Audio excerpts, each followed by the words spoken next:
नमस्कार, मैं अरविंद कुमार, आप देख रहे हैं गौरव लाइव न्यूज। आज हम इस वीडियो में जो बहुजन राजनीति है और जो जातियों की राजनीति है, इस पे विस्तार से चर्चा करेंगे। बहुजन राजनीति और जातियों की राजनीति में क्या अंतर है, इससे 85% बहुजन समाज को क्या नुकसान होने वाला है और जातियों की राजनीति से जो इस देश के शासक वर्ग के लोग हैं, जो इस देश के हुक्मरान हैं, उनको क्या फायदा होगा, इस पे विस्तार से चर्चा करेंगे। तो इस वीडियो में लगातार आप बने रहिए। इस वीडियो में हम आपको बहुजन समाज के जो जातियों के वजह से नुकसान होने जातियों के नेता की वजह से जो नुकसान बहुजन समाज को होता है, उस पे चर्चा करेंगे। और जाति के वजह से जो शासक वर्ग के लोग हैं, जो मनुवादी विचारधारा के लोग हैं, उनको क्या फायदा है, इस पे जो है हम चर्चा करने वाले हैं। तो इस वीडियो में बने रहिए। और आज इस वीडियो में जो बहुजन समाज के लोग हैं, जो इस देश में 6,743 जातियों में बटे हुए लोग हैं, उनको और उनके समाज के जो नेता हैं, उनको ये कब समझ में आएगा कि जो बहुजन समाज की राजनीति है, वो 85% बहुजन समाज के लिए लाभदायक है, फायदेमंद है, और जो जातियों की राजनीति है, वो बहुजन समाज के हित में नहीं है। वो लगातार बहुजन समाज के हक और अधिकारों को जो है खत्म करने का काम है।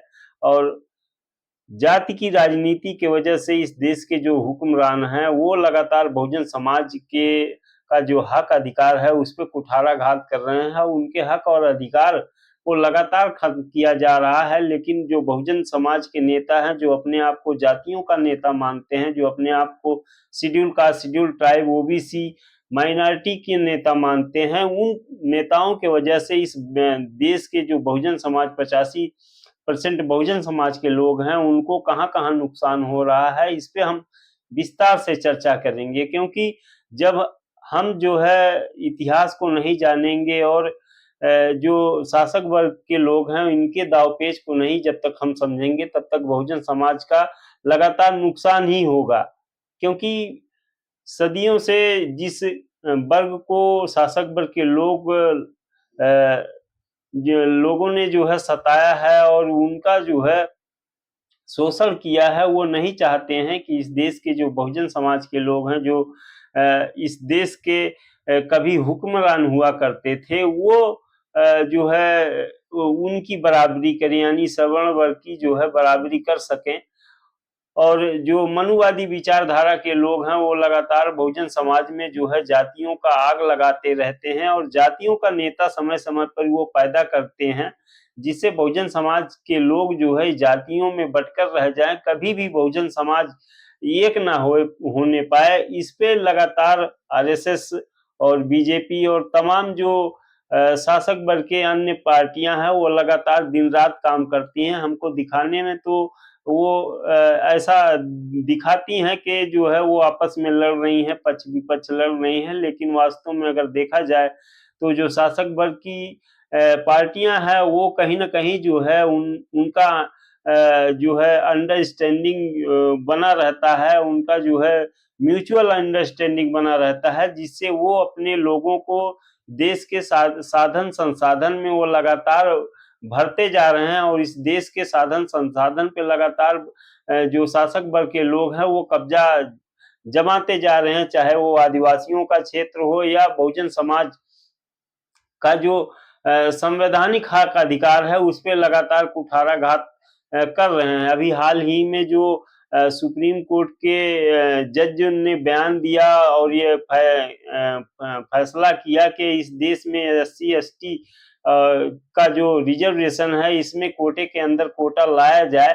तो इस तरह की जो मानसिकता है, वो शासक वर्ग के लोग वो लगातार एक न एक जो है वो बहुजन समाज के अहित के लिए वो कार्य करते रहते हैं। और बहुजन समाज को किस तरह डाइवर्ट करना है, ये शासक वर्ग के लोग बड़े अच्छे तरीके से जानते हैं। इस बात को अगर बहुजन समाज जान जाए तो वो एक प्लेटफॉर्म पे आ सकता है। क्योंकि आप देखेंगे तो इस देश में चाहे वो बीजेपी का नेता हो, चाहे वो कांग्रेस का नेता हो, जब बीजेपी और कांग्रेस के नेता की बात आती है, तो इस देश की जो राष्ट्रीय स्तर की मीडिया है, वो हिंदुओं का नेता बताती है। लेकिन अगर कहीं जो है एससी और एसटी ओबीसी के नेता की बात आती है तो यही जो राष्ट्रीय स्तर की ब्राह्मणवादी मीडिया है वो लगातार जो है शेड्यूल कास्ट के नेता की बात कहती है। पिछड़े वर्ग के नेता जैसे कि उत्तर प्रदेश में अखिलेश यादव हैं तो उनको जो है प्रचारित करती है कि ये जो है यादवों के नेता हैं। बहन कुमारी मायावती जी को जो है वो चमारों की नेता बताती हैं। ऐसे ही बिहार में है, बिहार में जो बहुजन समाज की पार्टियां हैं, चाहे वो नीतीश कुमार हो या लालू प्रसाद यादव हो, उनको जो है उनके जाति के नाम से जो है इस देश की जो ब्राह्मणवादी मीडिया है जो राष्ट्रीय स्तर पे प्रोपोगंडा फैलाती है, इस प्रोपोगंडा में बहुजन समाज के लोग बच जाते हैं और जातियों में बट जाते हैं। क्योंकि इस देश में जो शासक वर्ग के लोग हैं वो मात्र उनकी जो संख्या है वो 3.5% जनसंख्या है। वो अपनी जनसंख्या के अनुपात में किसी गांव का जो है मुखिया नहीं बन सकते हैं, सरपंच नहीं बन सकते हैं, लेकिन जिनकी औकात जो है इस देश में एक गांव की सरपंच बनने की नहीं है, वो जो है इस देश का प्रधानमंत्री चुन रहे हैं। ये ऐसा दुनिया में कहीं भी किसी भी देश में नहीं है कि जिस देश में जो लोग अल्पसंख्यक हो, माइनॉरिटी हो, उनकी जो है वो केंद्र में सरकार हो। दुनिया के किसी भी देश में इस तरह नहीं है, लेकिन भारत में ऐसा संभव इसलिए हो पाया है कि इस देश में जो शासक वर्ग के लोग हैं, जो मनुवादी विचारधारा के लोग हैं, जो ब्राह्मणवादी विचारधारा के लोग हैं, इस देश के मूल निवासी बहुजन समाज को जो है 6743 जातियों में बांटकर जो है वो खुद मलाई काट रहे हैं। लेकिन बहुजन समाज के लोग आज तक नहीं समझ पा रहे हैं कि उनके जो शोषण का कारण है वो क्या है। और जो बहुजन समाज के बुद्धिजीवी हैं, ये काम बहुजन समाज के बुद्धिजीवी का है। बहुजन समाज के जो बुद्धिजीवी हैं वो ब्राह्मणवादी व्यवस्था में अपने आप को सेटल करने में लगे हुए हैं, ना कि जो ब्राह्मणवादी व्यवस्था है इसके खिलाफ जो है समाज को जागरूक करने के लिए। तो ये सारी समस्याएं हैं जिनके वजह से बहुजन समाज लगातार जो है उनके साथ अन्याय, अत्याचार और शोषण दिन प्रतिदिन होता रहता है। और इसी तरह से अगर बहुजन समाज के लोग नहीं समझते हैं, अगर बहुजन समाज के लोग जो है बहुजन समाज नहीं बनाते हैं, तब तक जो है उनका ऐसा ही शोषण और उनके ऊपर अत्याचार होगा।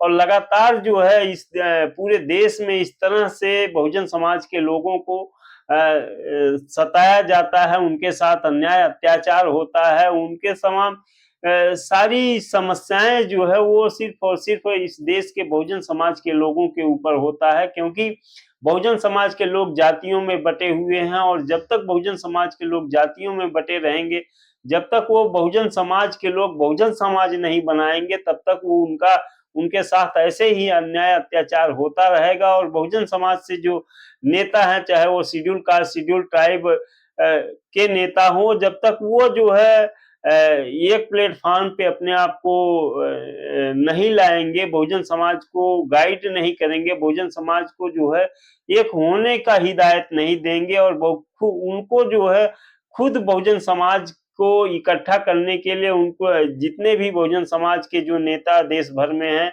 देश भर में जो बहुजन समाज की पार्टियां हैं, उनको एक मंच पे आना होगा। अगर एक मंच पे नहीं आएंगे तो आने वाला जो समय है वो बहुजन समाज के लिए बहुत ही खतरनाक साबित होने वाला है। क्योंकि शासक वर्ग इस देश के साधन संसाधन पे सारा का सारा जो है शासक वर्ग का कब्जा है। और आने वाले कुछ समय में जब इस देश में हवा दूषित हो जाएगी तो गरीब को जो है वो सांस लेना मुश्किल हो जाएगा।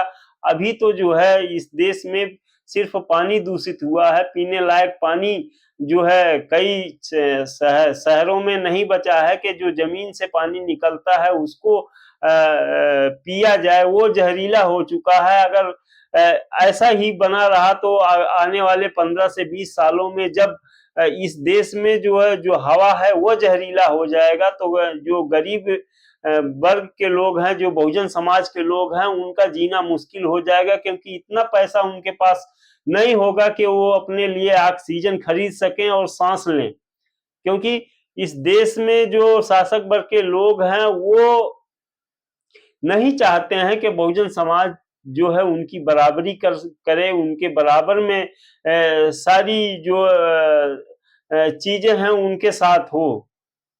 शासक वर्ग के लोग ये चाहते हैं कि इस देश का जो SC है, ST है, OBC है, माइनॉरिटी है, वो जो है उनका गुलाम बना रहे। और बहुजन समाज के जो नेता है वो जो है इस पे गंभीरता से चर्चा नहीं कर रहे हैं, कि इस बात को वो गंभीरता से नहीं ले रहे हैं, जो आने वाले समय में बहुजनों के भविष्य के लिए खतरनाक होगा।